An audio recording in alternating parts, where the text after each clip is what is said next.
Good day. Thank you for inviting me to speak about this topic very close to my heart, no? Continuous Improvement Program or Continuous Improvement, CI. Why is it close to my heart?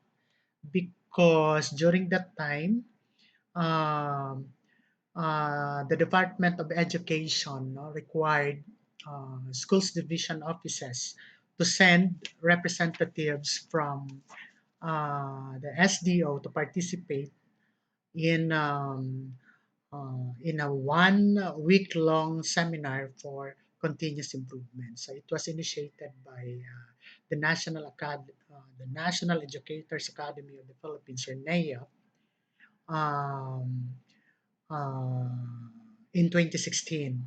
Now, the first batch of participants were the following: Dr. Lomeda, Dr. Romero, Dr. Calabia, no? Dr. Calabia is now in Caloocan. I mean in Manila, and Ma'am Marisa Muldong. And yours truly is part of the first batch. Now, eventually, there was another batch, trained for continuous improvement program, or CI, and another supervisor or supervisors were added, to the list, of SDO personnels being trained for this CI. And they are Sir Iscario and Dr. Valen Ballesteros. So, all in all, um, at the division level ay meron po tayong pitong supervisors and specialists uh, na trained for continuous improvement program. Now, in the case of Dr. Calabia, bawas na siya kasi nandun na siya sa um, Manila. Now, as a program, now the Department of Education launched it in 2016 as far as the national training is concerned. And actually, CI is about uh, uh, an application of the scientific method or principle. Why is it so? Because CI is process driven. Why is it so? Because CI is a data driven activity. Another important attribute, as we should say, about CI is that CI is research based. Why research based? Again, it talks about problems that can also be addressed at the school level. Now, when we speak about problems or issues, concerns, no, or gaps, no, ay hindi pwedeng hindi natin pag-uusapan yung mga relevant data na kakailanganin natin. So, as we should say, it is also data driven, and it is about data generation, okay, access to data. It is about data analysis, and it is about data interpretation. Now, another important information, or item that we need to know about CI is that CI refers to as a your school's special program or project. It is yes a project. It is yes a program, no, of your school, but intentionally created or labeled as CI program. Kasi nga merong mga processes na ini-infuse, dito sa CI compared with the other PPAs or program projects and activities of your schools. Now, as to budget allocation, syempre pareho lang sila ng source. Okay? The main source is MOE, syempre. So, mapa-CI project yan or mapa-regular project, the source of budget remains the same. And one important reminder, no, or idea about this special project is that CI must be part of our regular annual implementation plan, no, or AIP, SIP of your school. Dapat nandoon siya, hindi dapat siya tinatrato na kakaiba, no? Only that, CI is being treated as special because there is an infusion of um, uh, a special process. Okay. Now we have here the objective. Okay, terminal objectives or objective. At the end of this virtual presentation, participants gain basic understanding on continuous improvement or CI methodology. Okay, and our enabling objectives. One, familiarize the three major phases of CI. So we will have um, to discuss later on the three major phases. Number two, identify potential CI projects in schools. And this must be um, sounds exciting uh, um, for us. Kasi nga, yung ating um, focus is the application of this methodology rather in your school. Number three, um, let's talk about the format in the or in documenting CI as the school's best practices. Okay, so unahan na natin na if your school is practicing continuous improvement, no, formally, then it is an automatic best practice. No? Pwede siyang ipagmayabang na we are doing CI in our school because it is an automatic best practice, no, as considered. Now, let's have here an important concept. No? CI refers to a system. So kanina, sabi na marami na tayong mga attributions, no, about CI. CI is research based. CI talks about scientific method. Okay, CI is about methodology.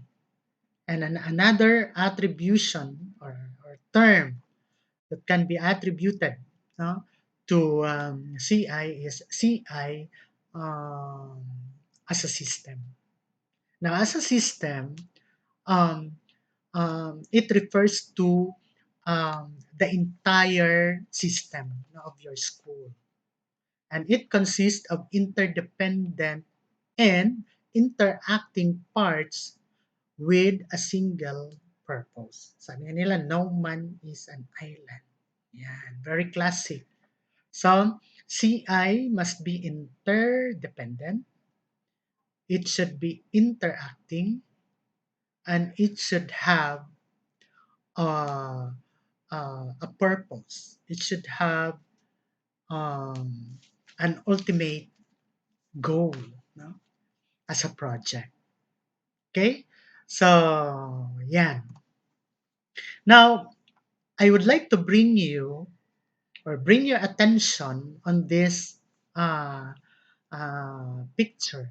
Now, obviously, the picture is a picture of a, yes, tama, an elephant. No? And there are several individuals around it. Okay? Bilangin nga natin kung ilan yan. 1, 2, 3, 4, 5, 6. No? If I am correct, there are 6 people surrounding um, the animal, the elephant. At may mga mensahe silang dala. Okay? So, can we start reading the messages? No? Starting from the tail portion, no, of the elephant. Sabi niya, it's a rope. And then sabi naman nung isa, nasa um, bandang tiyan. Sabi niya, it's a wall. Yung sa itaas naman, sabi niya, it's a fan. At sa bandang ibaba, it is a spear. Yung matulis na bahagi ng elephant. No? Sabi naman nung isa, bandang ilalim, it's a snake. Yung ilong. The other one, yung medyo nakayakap doon sa paa ba ito? Sa unahang bahaging paa ng elephant. Sabi niya, it is a tree. Okay, so let us make an appreciation of uh, the messages, no? On the messages given to us by individuals. Ano po ang ating impression dyan? Bakit nagkaganyan sila? Bakit sila nagkagulo na tila ba hindi nila alam? Tila ba hindi nila kilala ang mga bagay-bagay meron ng isang elepante? Okay? So, ano ang nasa isip ninyo? Ano ang inyong mga reflections? Ano kaya ang nangyari? No? What are those things, no, at the back of your mind? Okay, so marami kayong naiisip, right? One among the thoughts, no, that you might be having is that um, they are confused. No? There was confusion. There was confusion. Yes, obviously there was. Another, there was unfamiliarity. Hmm, tama? Of course, yes, there was. They are not familiar with the parts of the elephant or elephant's body. Okay? Another is, Tagalog. Nagkaroon ng kanya-kanya, pagkakanya-kanya. Hmm, tama po ba? Instead na tanungin yung katabi kung ano to, eto, sige. Diba? They simply provide, no, their own observation. They name it as they wanted it. So, kanya-kanya. No? Hindi na nagtatanong. Walang second opinion, walang third opinion. Another one is miscommunication. Okay? Next. Another bullet is ideas are partial and narrow. So what makes that partial and what makes that narrow? It's a wall, it's a rope, it's a tree. So very partial ano. Pwede namang lumingin-lingon sa kaliwa, kanan, baba, itaas. No? Kung ano pa yung mga parts na pwedeng magiging reference natin or nila para ma-appreciate yung kabuuang picture. Pero hindi eh. Hindi nila ginawa yon. So ideas are partial and narrow. Another is no collaboration. So everyone would agree. Wala naman po talagang collaboration. Anyways, parang may nakita ako doon isa. I don't know kung siya ba ay hindi rin eh. Yung parang akala ko humahawak siya doon sa hagdanan, no, para makaakyat yung isa. Hindi pala, nakakapit siya doon sa paa ng elepante at ang sabi niya, it's a tree. Excuse me. And another one is failed to see the whole picture. That is very obvious. Okay? Kanya-kanya nga sila. Okay, now, what is systems thinking? It is a way of thinking about life, work, and the world based on the importance of relationship. So, ang thinking, ang system thinking ay um, hindi tatayo, no? Kapag hindi natin nakikita yung relationship nito sa iba. Okay? So, importance of relationship, that is an important element of systems thinking. Okay? Okay, that's clear. Now, another picture. We have here what? Okay. Yes, a boat. And there are how many persons inside the boat? Yes, there are three uh, at the opposite end and two at the other end. What more? Okay, mukhang merong butas, no? Nagsa-shower, nagpa-fountain ang bangka. Mukhang may butas at pumapasok ang dagat sa loob ng bangka. Correct. Another. Yes, nagkandara pa ang dalawang individual na maglimas dahil pinapasukan sila ng tubig, dagat. Another. Merong mga observer sa kabilang dulo na tila ba prenteng-prente sila sa pangyayari. At ang sabi pa, basahin natin, it's not my problem. Ano ba yan? The hole is in their side of the boat. Tama ba yung pagkabasa ko? It's not our problem or it's not my problem. The hole is in the side of their boat. So now, what is your appreciation about the picture? Okay? What are your impressions about the picture? Hmm. Yes. Number one is there was an issue about unity and teamwork. No? There was a failure in unity and teamwork, very obvious. Another one is there was an issue about being insensitive. Marami yan. Meron ba sa eskwelahan ninyo yan? Insensitive. Another one, there was an issue about unsupportiveness. It's not our problem. Another one, there was an idea or issue about band-aid solution. What is band-aid solution? No? Naglilimas ka ng butas, limas ka ng butas. It's a solution, yes. But it's band-aid. It is temporary solution. Tama po kayo.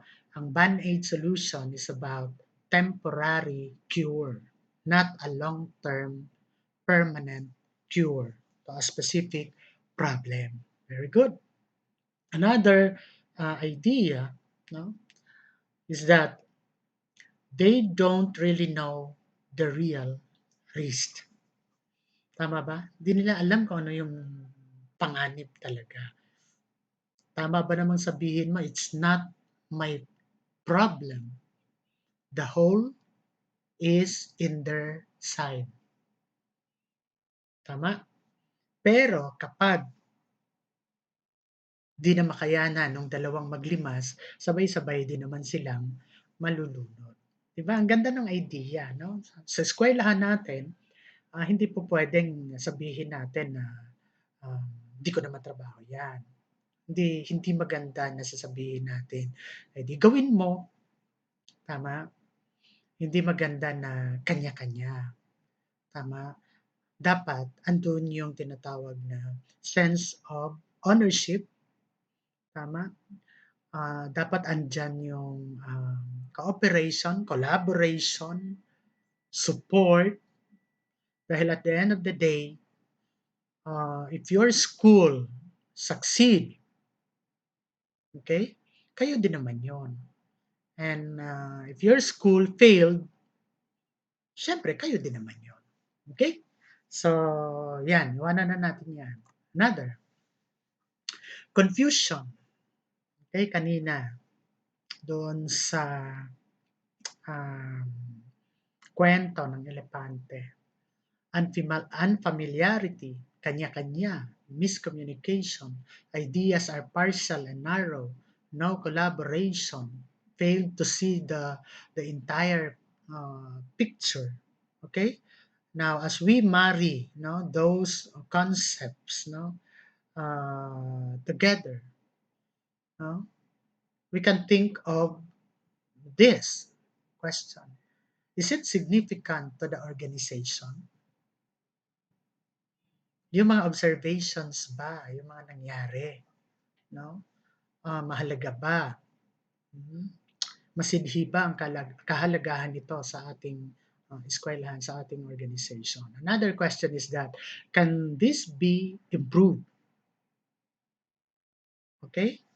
May pag-asa pa ba na yung mga issues, concerns, gaps, no, and problems ay magagawan pa natin ng paraan sa pamamagitan ng ating mga uh, collaborations and all. Okay? Magandang tanong yan. Now, is it significant to the school? Can this be improved? Okay, let us recycle the questions raised during the previous slide. Pero this time, kukuha tayo ng mga realistic um, situations na talagang nangyayari at nararanasan ng isang eskwelahan. Number one, for example, absenteeism of the learners. Is it significant to the school? Can this be improved? Yon. Another issue, another concern, another problem, another gap. Okay? Low parental involvement. No? Merong parental involvement but obviously, observably, remarkably, very low. Tanong, is it significant to the school? Is the situation significant to the school? Is the situation can be improved? Gandang tanong. Another, organization or organizational culture. Ano ba ang kultura ng ng inyong eskwelahan? Meron bang alliance dito? Meron ba kayong mga grupo-grupo? Is it significant? Is it improvable? Another, poor waste management.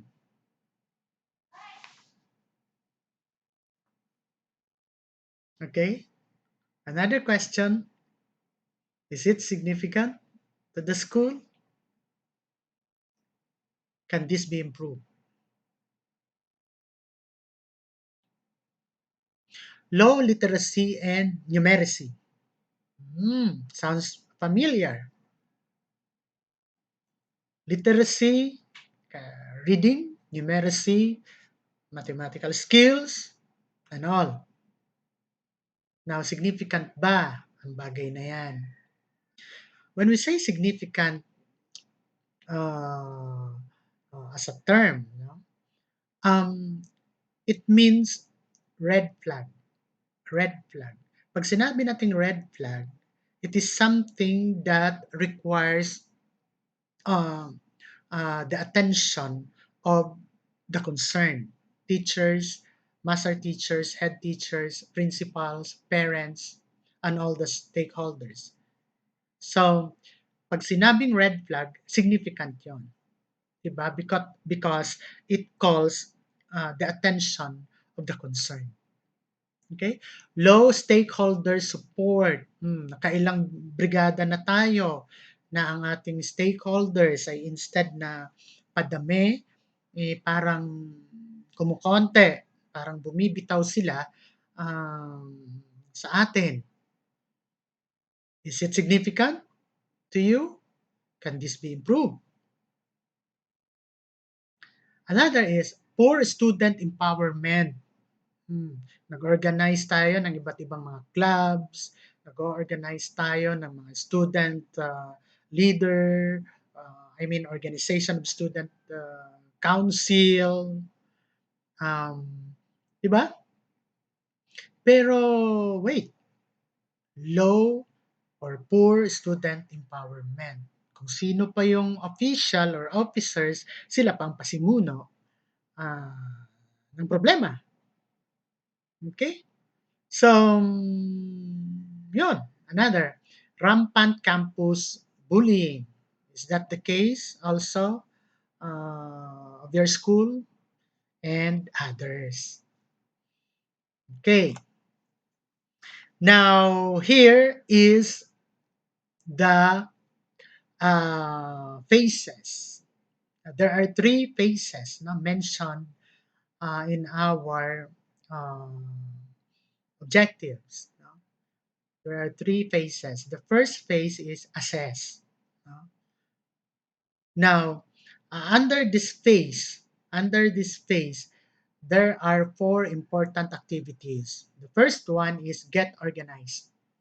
Now, this get organized speaks about how your school organize the people that must be involved in the CI project. Now, if the CI project is about um, uh, bullying, if the CI project is about um, reading, then who are these people identified for this particular CI as a special project? No? So, yan po yung get organized. The next one is talk with your customers. So, nung ma-organize na yung mga responsible person or concerned um, person doon sa isang CI project na i-propose, mahalaga na kakausapin nung team na yon yung mga respondents, yung mga beneficiaries. Now, in the case that your beneficiaries are the students or the, the school governing council or yung mga clubs, then talk to them and discuss issues, discuss situations, problem. And then there you can extract priorities based on that discussion with them. It's about generating information. It's about gathering information as you discuss them, and eventually you can actually get um, information, and sometimes maybe those informations can actually surprise you.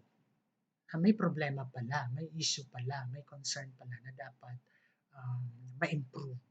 No? Remember, CI is about I or letter I, improvement. No? Kapag walang area for improvement, ang isang sitwasyon, then CI is a nonsense. No? Walang saysay ang CI. Papasok lang ang CI kapag there is a clear indication or a specific situation na pwedeng ma-improve. The next activity under assess is walk the process. Now, in the case of the one we exemplify, di ba? Kinausap natin yung mga opisyales ng student organization.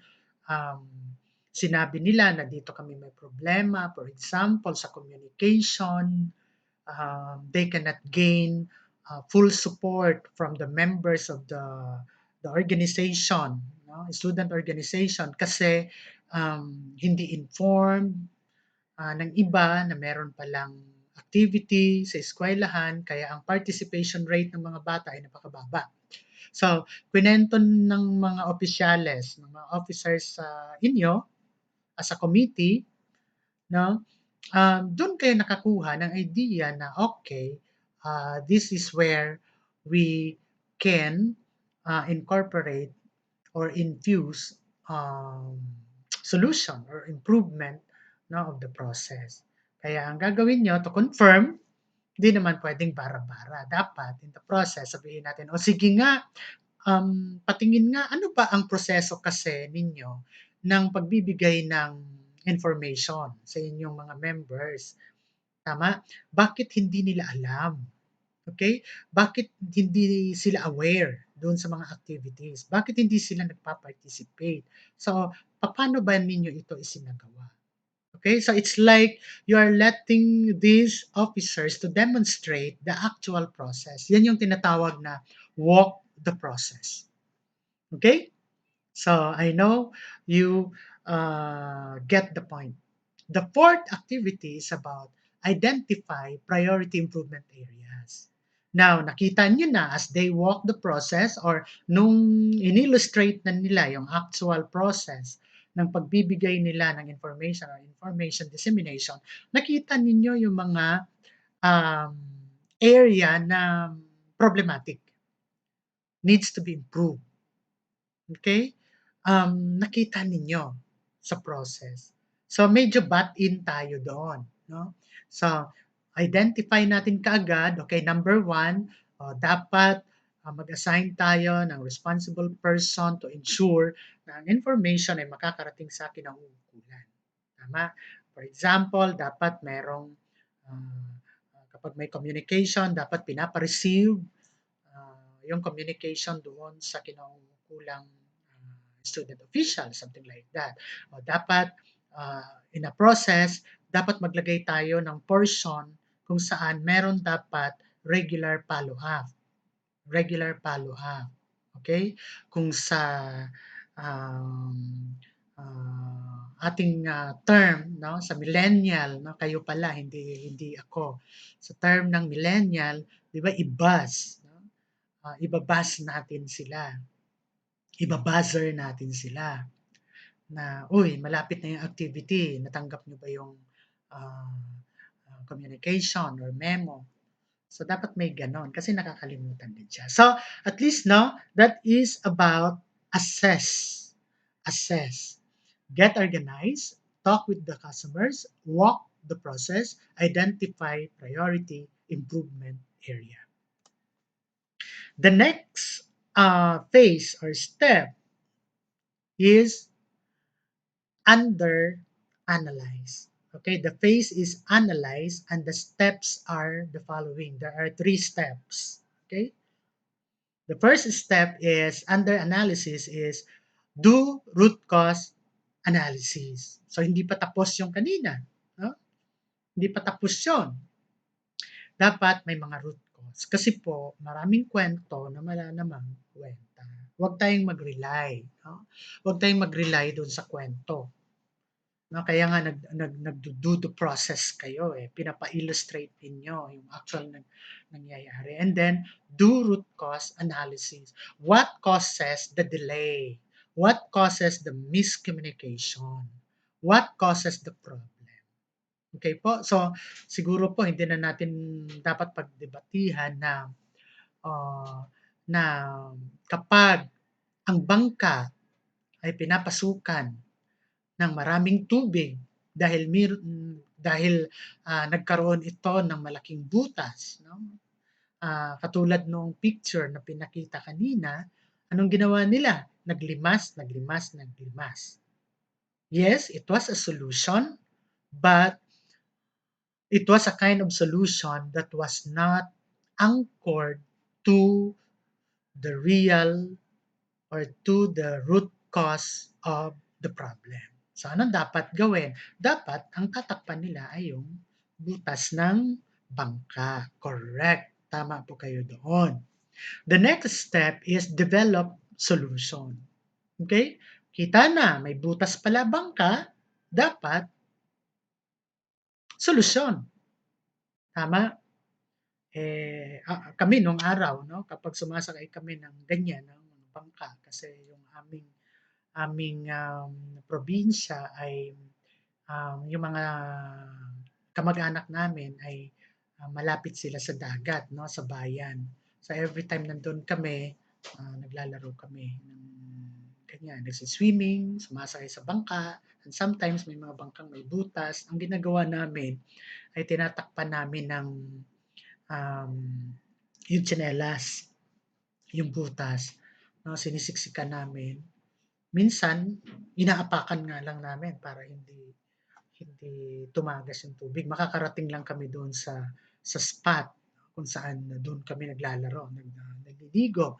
So, something like that. Minsan, baka tapalan mo lang yan ng kung ano dyan, matitigas na bagay or something. No?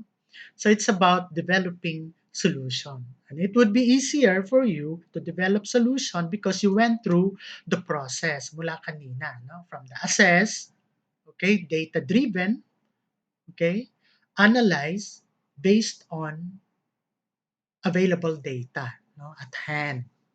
Next step, finalize improvement plans. Okay? Kasi ang solutions kasi ay para siyang popcorn eh. Oh, ito ang gawin natin. Oh, ganito, lagyan natin ng ganito. Okay? Ito ang gagawin natin. Para siyang popcorn. Hindi rin maganda na hanggang doon na lang tayo sa tila ba popcorn. Wala tayong nabubuo na concrete solution to the problem. So, with the help, no, of the member of the team, no, uh, mapa-finalize, no, uh, yung solution. Of course, there are lot of consideration in finalizing solutions. Kasi lahat ng solution na yan ay posibleng effective. No, lahat ng yan. But of course, we need to consider resources, time, no, availability, lahat i-consider natin bago tayo mag-decide. Next, the third phase, no, rather, is the act phase. And there are steps under act phase. The first step is pilot your solution. So ano napapansin ninyo from assess to analyze to act? Ano napapansin ninyo? Yes, there is a clear indication of a flow, of a process, of the steps. So eventually, you can actually imagine na CI is really about scientific method. No? Scientific method. Okay, pilot your solution. So kanina pinag-uusapan solutions.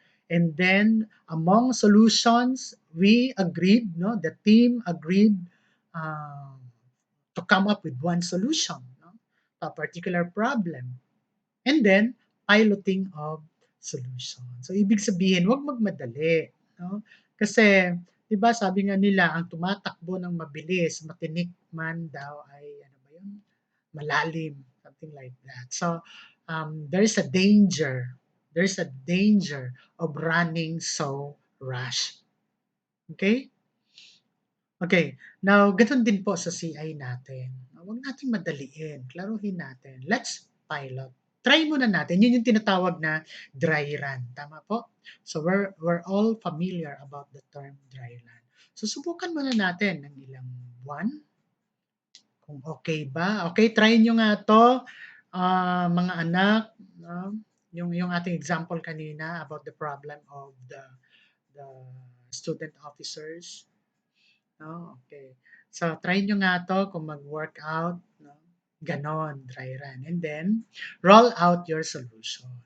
Okay, kapag tried and tested na after several days weeks, months, no? Depende, no, sa inyong need kung paano, no? Gaano kahaba yung dry run, then yun na, no? Roll out your solution. Ibig sabihin, implement, do it na. Okay?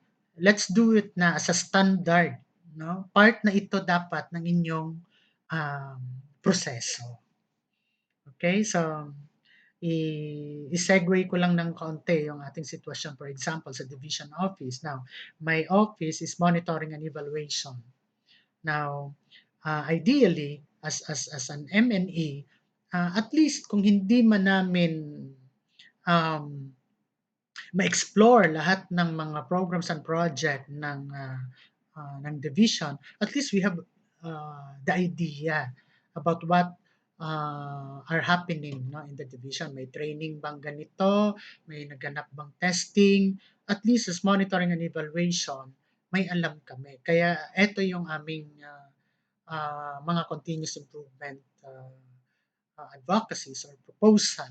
Sabi ko, sana sa susunod, lahat, no, ng activities, trainings, meron ang CID, ang admin, ang SGOD, i-coordinate na nila sa amin yung mga activity. At yung mga tinatawag na kwame, 'di ba kapag may mga training kayo, may kwame, nanggagaling kasi yan sa amin. So, at least namo-monitor namin na may activity kasi merong kumuha ng tool sa amin. Kwame tool, yung pinipil-upan ninyo. So, it should be mandatory. Now, nung mag-agree na, no, kami na dapat mandatory yon, nagiging standard na siya dun sa proseso.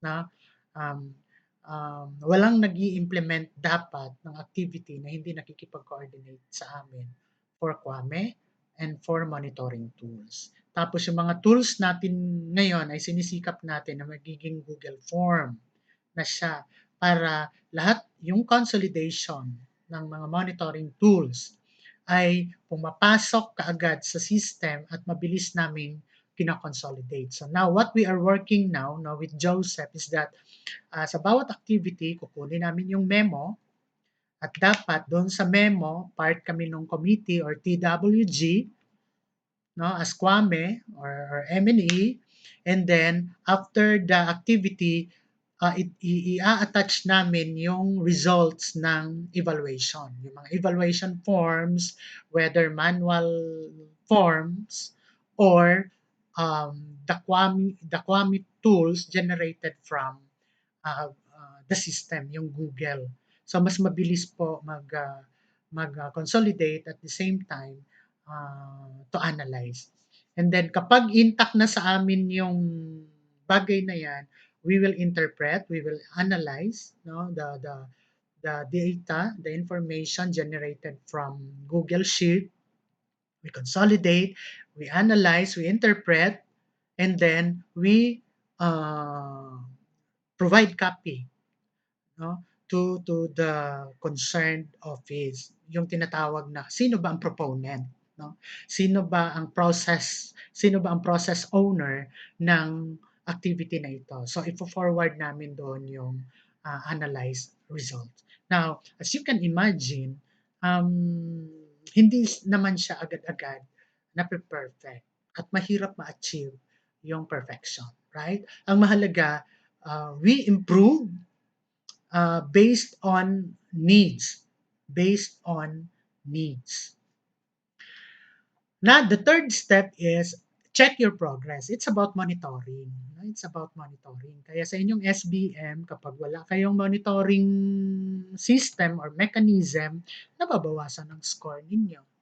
Tama? Kasi nga, dapat meron kayong maganda, very functional monitoring mechanism. So that is about checking the progress, no, for CI project.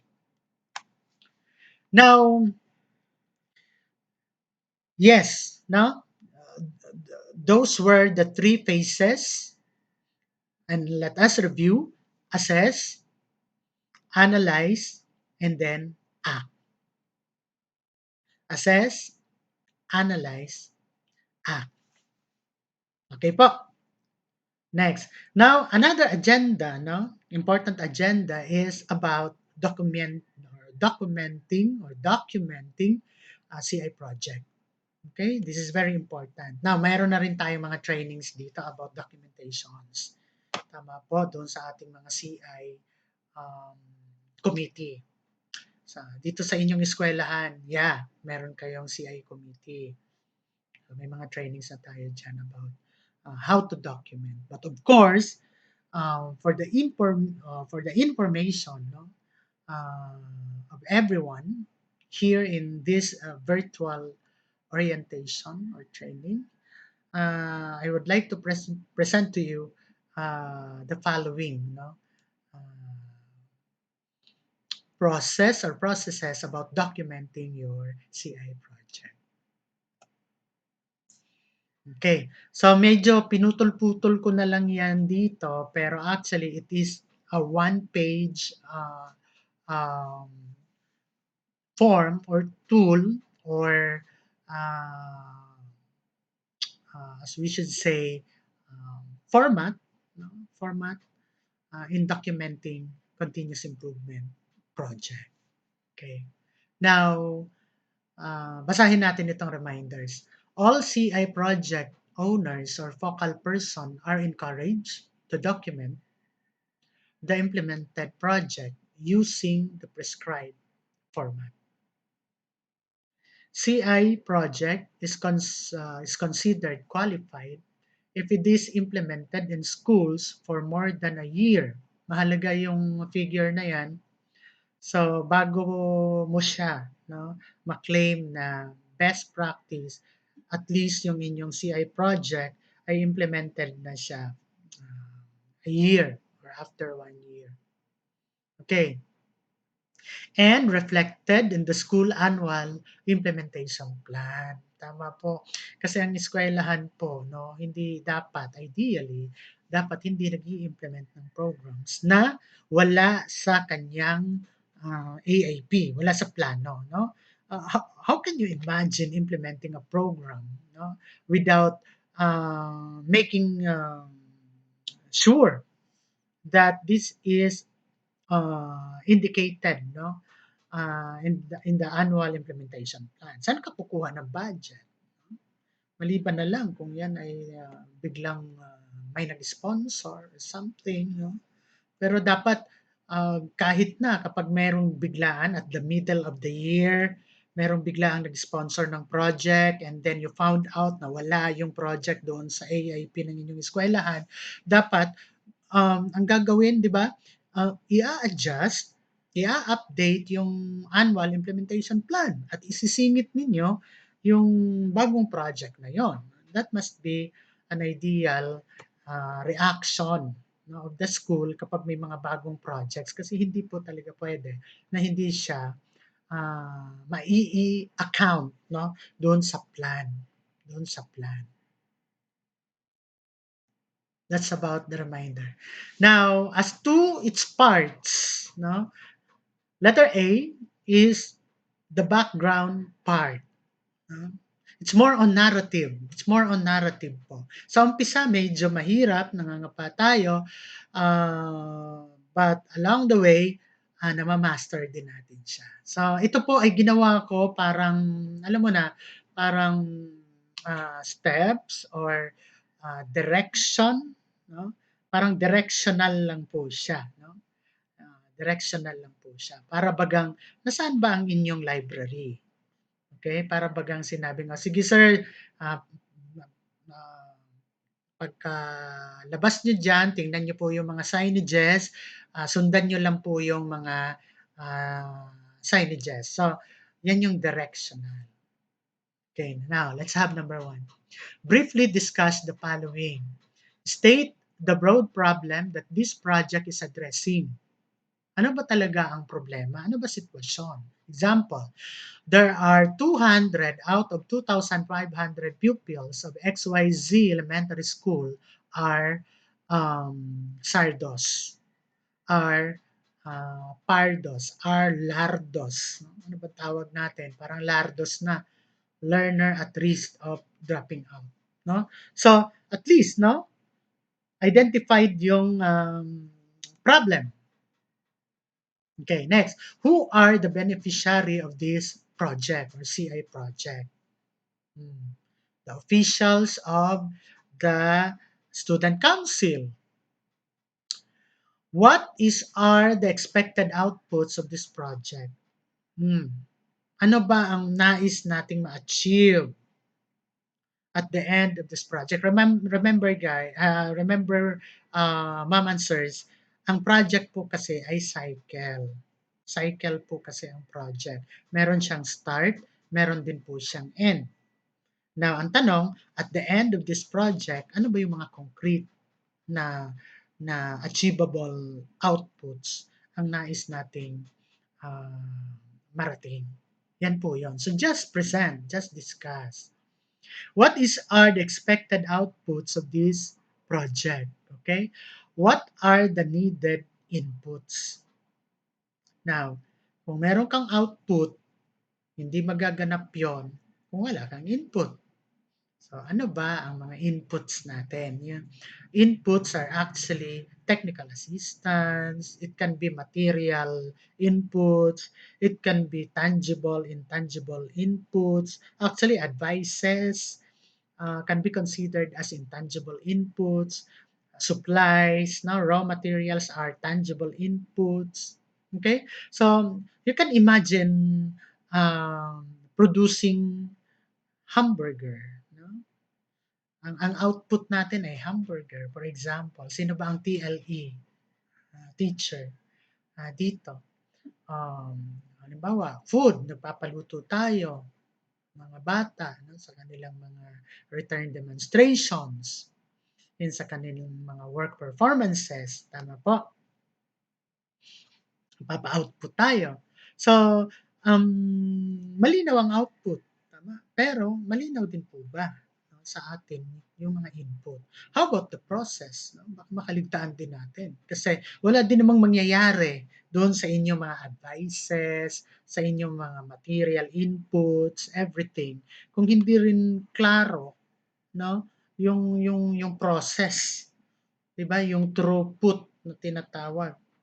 Input, throughput, output, or input, process, output. Tama po? So mahalaga din po 'yon. Okay? Yan po ang babanggitin ninyo at least in your background. But of course, we are not limited on that. No? At least makover mo yan, okay na. If you have something more to make it better, as far as your background is concerned, then much better. No? Much better. The second part, no, of the paper, of the form, no, rather, is the current state of what? Of the CI as a project. After a year. Dapat meron tayong ganong reference. After a year, magre-report tayo ngayon ng ating mga CI projects, and we are going to document that as our report. Now, as to format, eto po yon. No? Ito na po yung pinapakita natin. Okay? So B, current state of the CI project.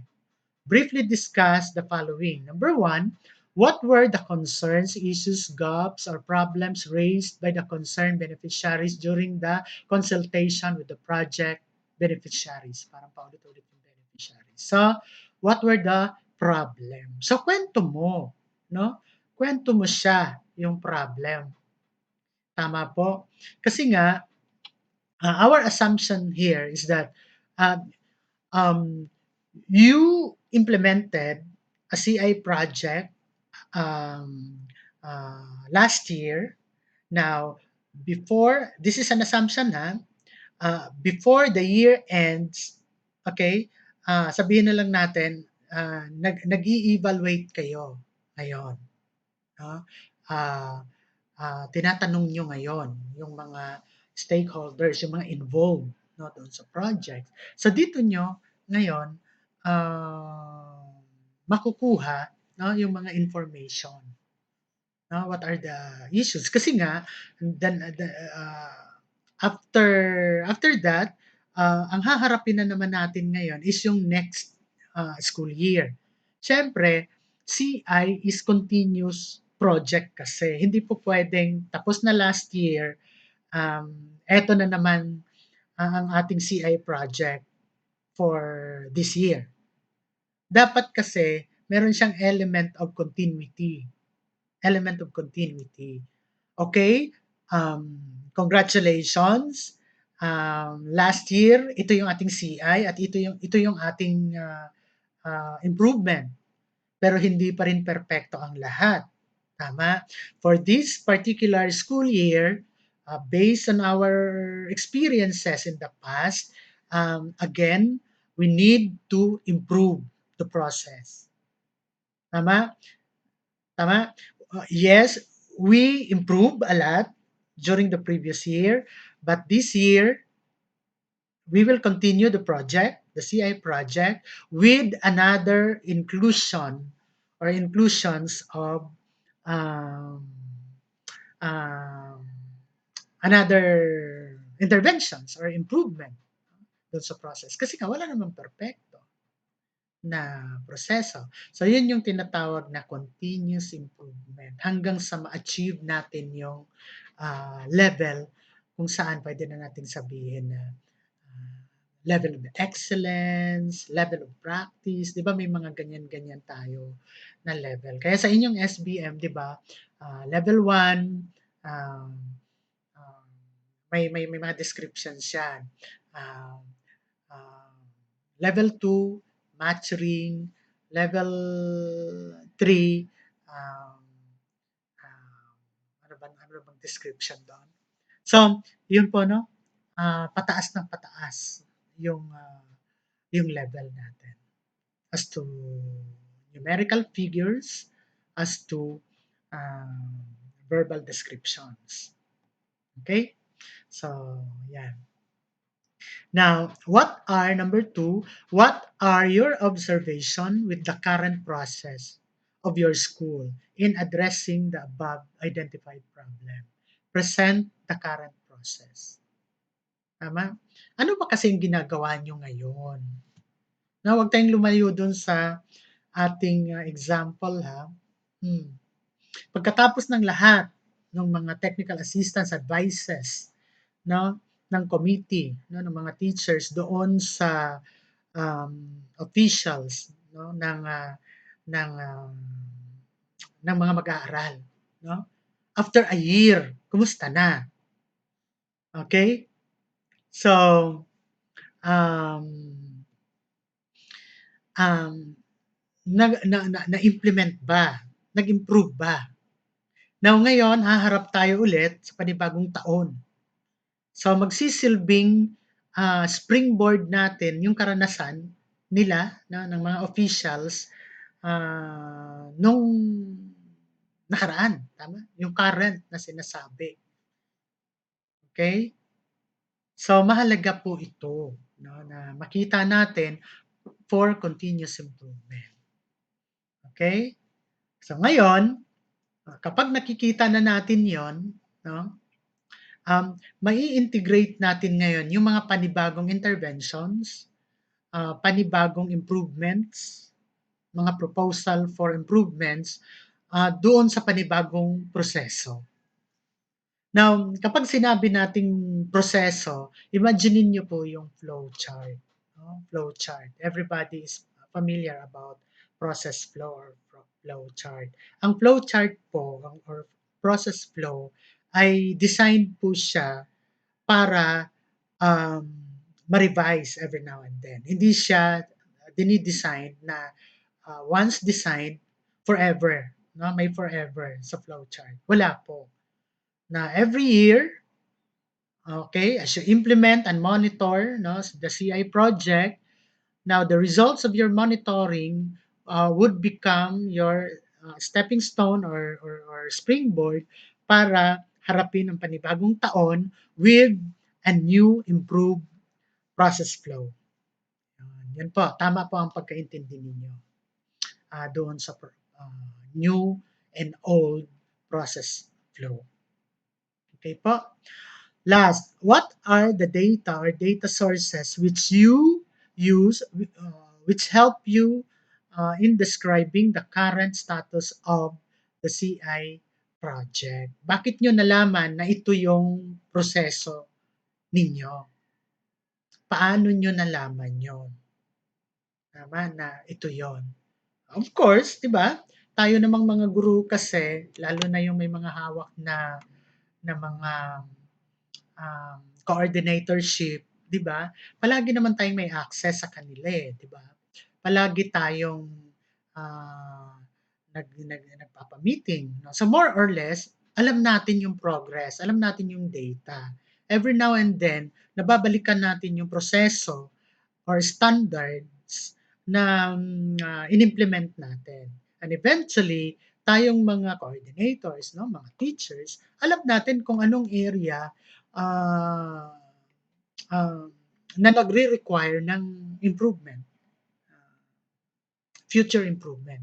Kaya sabi natin, oh, sandali lang ha, um, alam ko na, nakita ko na kung saan tayo pwedeng um, mag-improve the next time around. So let's improve the process. Ang ganda po ng CI kasi ang problem na tinitingnan dito ay process. Ang ganda ng CI kasi ang tinitingnan dito hindi tao. No, hindi yung kamalian ng tao. Walang mali ang tao dito. Ang tinitingnan ni CI, may mali ang proseso. Kaya nagkakamali ang tao. Di ba? Ang ganda, no? May mali ang proseso.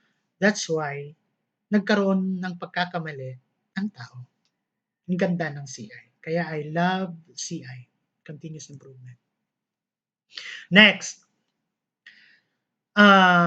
Step 3 na ba ito or part 3, no? Letter C, problem analysis. Okay.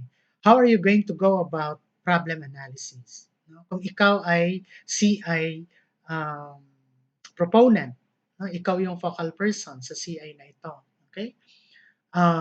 In the case of our example, yung problema ng mga officials, ng mga student officials, sino ang coordinator dyan? Di ba may coordinator dyan sa mga clubs na yan? So, siya ang gagawa ng documentation. If that particular project is um, being identified as CI project. Explicitly discuss the following. Pag sinabing explicit, expressively, no? Dapat vocal ka, explicit. What is the problem all about? Who, where, when? What are its root causes? Ano ba ang mga naging dahilan when you do the root cause analysis, nung nagkaroon ka ng group or focus group discussion with these student officials, di ba? Nasa anecdotal records niyo yan eh. No? Nasa anecdotal records niyo yan. Kaya harvest them and include them now in your discussion. No? If you have a better version of doing it, be it. Ang nilagay lang natin dito ay minimum. No? Minimum lang siya. So at least kapag nagawa nyo yan, okay na kayo sa C or letter C. Okay po? Letter D, future state. Now again, explicitly discuss the following. 1. Where the recommended solutions coming from. Okay? Sino ba? Bakit ba nabuo ang solusyon na ito? Kanino nanggagaling ang solusyon or mga solusyon na ito? Discuss. Kasi dapat kasi napapatunayan dyan, no, na collaborative yung process. No? Dapat hindi lalabas dyan na based on your own perception. Kasi subjective yon. Hindi siya um, data-driven. Tama po? Hindi siya collaborative. Kaya dapat lalabas dyan na bago na-achieve yung identification sa mga solutions ay you went through these processes. Nagkaroon ng pag-meeting, nagkaroon ng open forum, nagkaroon ng lahat po ng ginagawa ninyo. Another, upon consideration with all the problem, solution, or possible solutions during project consultation, present here the new improved process, no, of the project. No? So, ilalagay nyo dyan. Okay, naalala nyo yung ating pinag-uusapan. Last year refers to the old current process. Tama po. Kasi CI project yun eh, implemented last year. So since that is a CI project, dapat continued siya for this year. Dahil kung hindi siya continued, hindi siya qualified as CI project. Kasi ang CI project dapat continuous ang improvement hanggang sa ma-achieve yung level of um, best practice or level of excellence. No? Kung saan wala ka nang pwedeng i-improve sa proseso mo. So this time po, what is the new improved process? So this is, kung sa libro, after a year or after 3 years, you will be required by your publisher to come up with a revised version of your book. Why? Because after 3 or 5 years, ang book mo ay medyo obsolete na. No? Medyo luma na ang mga examples mo doon, ganyan-ganyan. So you need to integrate new practical examples sa bagong libro. So ganun din po ang proseso ninyo. No? Baka yung proseso nyo last year ay kailangan na talagang ma-improve yung process dahil nakita ninyo na merong needs for improvement. Okay? New process. Yes. Next, E, implementation plan. Okay? You have now your new process and you are now ready to face and you are now ready to implement now the continuity of your CI project. So ito ngayon ang panibagong yugto ng inyong CI project. Okay. Now, here is a suggested format, no, for you to um, give flesh on the implementation plan. Okay, activity or task. Okay, timeline. Okay, kailan ba magaganap ito? Mga dates ninyo. Budget and resources, saan manggagaling? Sa inyong AIP, MOE, stakeholder involved, may parent ba, may teacher ba, may advisor ba, may estudyante ba? Monitoring and evaluation scheme. Ano ba ang monitoring system dyan? No? Everyday, weekly, monthly, at meron ba kayong monitoring tool na ginagamit? Um,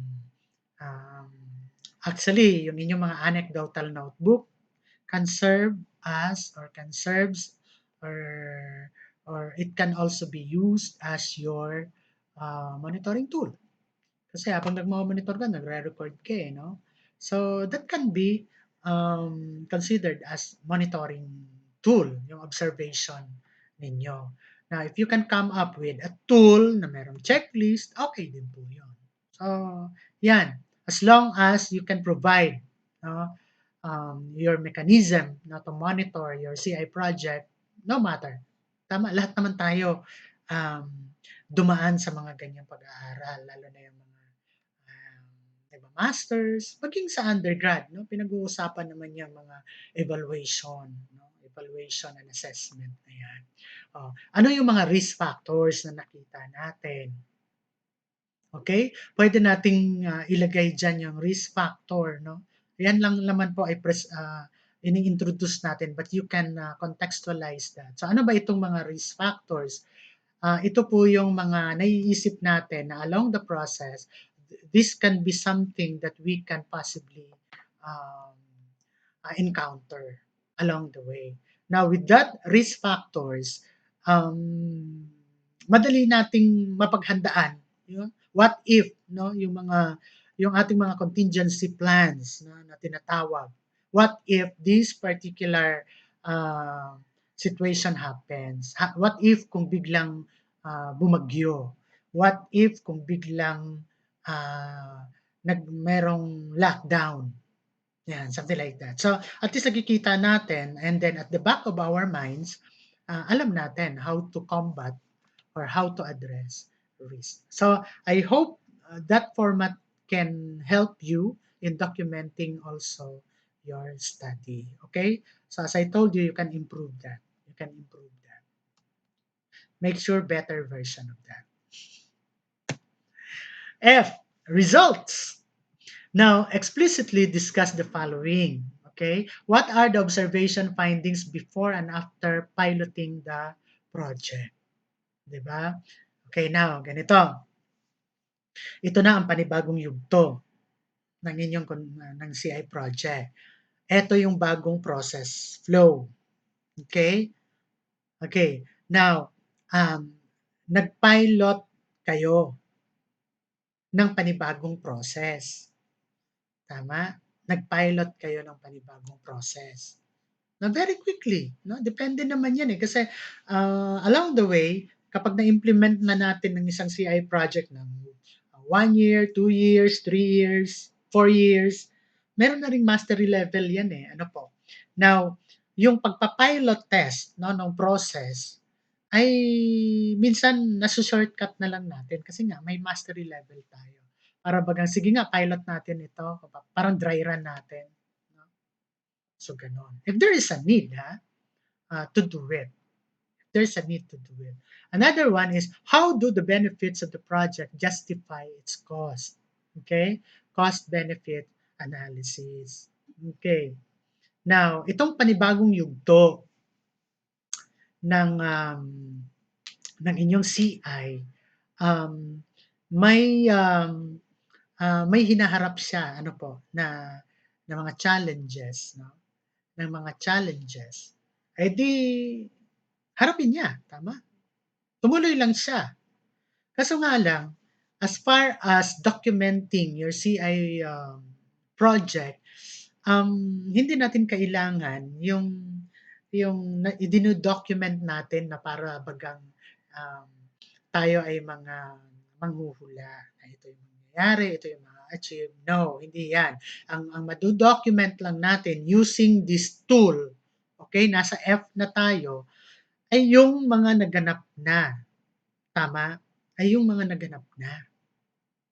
Hmm. Kasi unfair naman na i-document, i-evaluate mo yung results ng kasulukuyan pa lang na ini-implement.